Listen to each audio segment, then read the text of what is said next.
মই ক'লোঁ মোক নালাগে, আপোনালোকে কৰক, মই সহযোগিতা কৰিম। ক'লে নহয়, আপুনিহে পাৰিব, কাৰণ আপোনাৰ লগত চবৰ ভাল। হ'ব, মই বনাই দিম বুলি ক'লোঁ, পাৰ্টি সিদ্ধান্ত। ৰাতিটোৰ ভিতৰত 48 ঘণ্টাৰ পাছত ৰকিবুল হাছানৰ নামটো ক'ৰ পৰা আহিলে? তাৰমানে দলটো, মই যে কৈছোঁ APCC-R, অসমৰ 6জন নেতাই ক'লে এলায়েন্স নালাগে, ARDF-ৰ লগত এলায়েন্স হৈ গ'ল।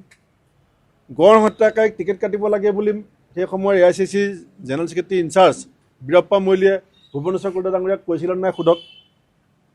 ৰকিবুলৰ টিকেটটো কাটি দিলে কংগ্ৰেছ চৰকাৰ হোৱাৰ সম্ভাৱনা থাকিব, এই বুলি বীৰপ্পা মৈলীয়ে ভুৱনেশ্বৰ কলিতা ডাঙৰীয়া জীয়াই আছে, বীৰপ্পা মৈলী জীয়াই আছে, কৈছে নাই সোধক।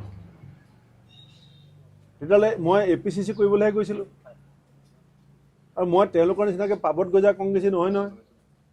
মোৰ ককা দেউতাই, মই কি পেৰাচুট লেণ্ডিং কৰি কংগ্ৰেছ কৰিছোঁ নেকি? মই যিদিনাখন কংগ্ৰেছ দলত যোগদান কৰিছিলোঁ, সেইদিনাখনো অসমৰ মুখ্যমন্ত্ৰীয়ে ৰাতি 2টা বজাত জনতা ভৱনত মোক লগ পাইছিলে, হিতেশ্বৰ শইকীয়া ডাঙৰীয়াই। ৰাতি 2টা বজাত মুখ্যমন্ত্ৰী নাথাকে, কিন্তু মই ডিব্ৰুগড়ৰ পৰা এখন এম্বেচাডৰ লৈ আহিছিলোঁ।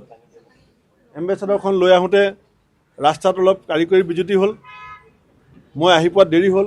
ৰাতি 2টা বজালৈকে অসমৰ মুখ্যমন্ত্ৰী হিতেশ্বৰ শইকীয়া ডাঙৰীয়া জনতা ভৱনত মোৰ কাৰণে ৱেইট কৰিছিলে। এইটো মোৰ কাৰণে গৌৰৱ বা সৌভাগ্য বুলি কোৱা নাই, মই ইতিহাসটো কৈছোঁ।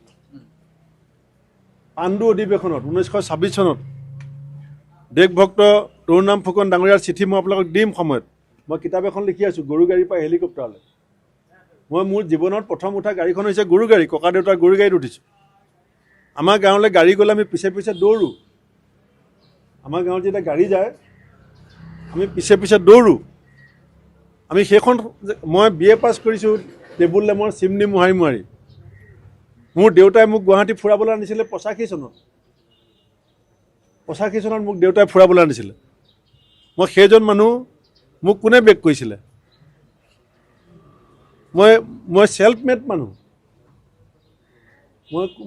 মোৰ দেউতাই MV স্কুলৰ হেডমাষ্টৰ ল'ৰা APCC প্ৰেচিডেণ্ট হ'ব, সেইটো তেওঁলোকে সহ্য কৰিব নোৱাৰে, কাৰণ তেওঁলোক মন্ত্ৰী, মুখ্যমন্ত্ৰী ল'ৰা। তেওঁলোকে মোক সভাপতি মহোদয় বুলি নকয়, মোৰ নাম কাঢ়ি মাতে। মিটিঙত বহি থাকিলেও মোক APCC সভাপতি মহোদয় বুলি নকয়। তথাপিতো মই কেতিয়াও প্ৰতিক্ৰিয়া দিয়া নাই। আজি যে মই ৰিজাইন দিওঁতে যে 50 কোটি টকাৰ কথাটো আহিছে, মই যে এলায়েন্সৰ সভাপতিটো ভাঙি দিলে, তেতিয়া কেলৈ তেওঁলোকে মাত নামাতিলে? আৰু 50 কোটি টকা যদি দিয়ে মই ল'ম, মই পীযুষ হাজৰিকাকো কৈছোঁ। মই 50 কোটি টকা যদি বিজেপিয়ে দিয়ে, মই ৰাজহুৱাকৈ কৈছোঁ, মই ৰাজহুৱাকৈ ল'বলৈ সাজু আছোঁ। মোৰ এটা সপোন আছে, মোৰ দেউতাই 13 বিঘা মাটি ৰাজহুৱা স্থান কৰি ৰাখিবৰ কাৰণে হাতত লাঠি ল'বলগীয়া হৈছিল। মোৰ দেউতাৰ 3 দিন লকআপত আছিলে। ৰঙানদী সমষ্টিৰ বালিডিং চেণ্টাৰত 13 বিঘা মাটি ৰাইজৰ নামত সংৰক্ষিত কৰিবলৈ যাওঁতে মোৰ দেউতাই জেল খাইছিলে। আৰু মোৰ এইটো সৰুকালৰ পৰা সপোন যে তাত দেউতাৰ নামত এখন ষ্টেডিয়াম বনাম। আৰু যদি এই যি বিজেপিয়ে চৰকাৰীভাৱে হওক, ব্যক্তিগতভাৱে হওক, মোক যদি 50 কোটি টকা দিয়ে, মোক ৰাজহুৱাকৈ কয় যে টিভি আগত ল'ব লাগিব, মই ল'ম আৰু মোৰ দেউতাৰ নামত এখন ষ্টেডিয়াম বনাম। ঠিক আছে, হ'ব।